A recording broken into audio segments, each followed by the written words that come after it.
We first moved to Ealing in 1974, which I'm afraid is rather a long time ago now, but it was where my wife was working at Nottingham Ealing High School, and she'd worked there from 1970 onwards when we started living in London. And we just thought, wow, that's a nice area.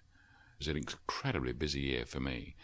There were 2 general elections, and there was also the Turkish invasion of Cyprus. And I had to cover all of those things, but we also did move to 25 Woodfield Avenue. I think it was a kind of BBC suburb. There was that effect. The local branch of Alcoholics Anonymous had a BBC majority. Those were the drinking days of the BBC. But it was very much the place where if people wanted to get to television centre, or in my case, most of the time to Broadcasting House, because I was then working in radio, Ealing was a great area for that. But it was more actually Mary's connection with Nottingham Ealing High School, and she stayed there for many years, and she then was head of the sixth form in the end. So that was a big connection, our big connection. It would mean that whenever I thought I might be becoming quite well known in Ealing, it wasn't the case. I would walk slightly behind Mary, and everybody would bow to her, because she was really important. She was head of the sixth form, Nottingham Ealing High School for girls, and that, as you know, that is quite something. And who's that funny bloke with her? It's much the same as it was in terms of the look of it. The shops have changed. The number of butchers is down. There used to be 4 butchers, but we had a fish and chip shop. That was good. We certainly had the fishmongers were there. And the general layout and the general feel of it was very much the same. There was a nice antique bookshop that we had selling nautical books. That's gone. So every now and then, some of those things changed. There used to be an independent wine merchants. That went. So the whole problem about the supermarkets taking over, particularly the wine business and the butchering business, that has had a big effect. But on the other hand, we didn't have a proper baker. We now have a proper baker, so that makes a difference. But I think that the main difference was that in that area on the estate, most of the houses were being rented.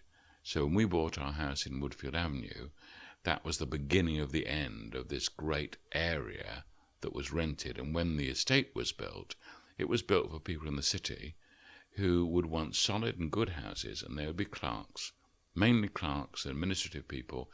As the city grew in importance, they would in fact live on the Pitshanger estate, and they would come down the hill. They'd walk, of course, to Ealing Broadway.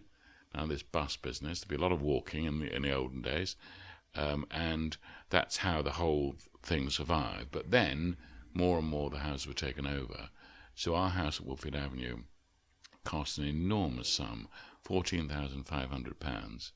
And to get that house, which is obviously a dream house for us, 3 bedrooms, nice garden, middle of the terrace, very nice house, and we had to have a mortgage of £11,000. Well, that was a hefty mortgage. We had our first boy came with us from the centre of London, from off Baker Street, and we then had our second child. That was Mike, who was born, and he was born in 1975, so it was a year later.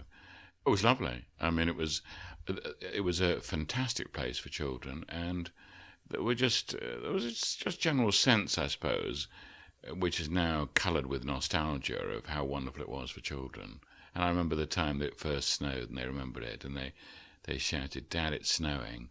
It's snowing out of the front," and they ran out of the back, and it's snowing at the back. And that was one of the sort of big early memories where they went to Pitshanger Lane. There were no cars moving, and the whole place was blanketed in snow. And I suppose that must have been 75. Someone will remember exactly what date it was, but the big snowfall.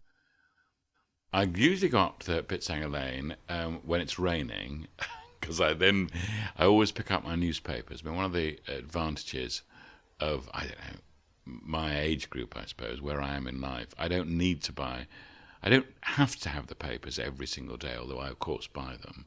Also, I'm slightly embarrassed at how many newspapers I still buy. I buy 3 newspapers every day, so I buy the Mail, the Guardian, and the Times. And in order to justify that, the only way to do it is to go and pick them up from Tesco's or from Marks and Spencer's. But if it's raining, that is a bit aggressive to go out in the morning to pick up papers. So I then get into the car and go to Pitshanger Lane, which is absolutely fine until they have one of those dreadful, anti-parking vans that then take pictures of your number plate. And the other day it cost me £50 to buy my newspapers at the post office in Pitshanger Lane. But there we are.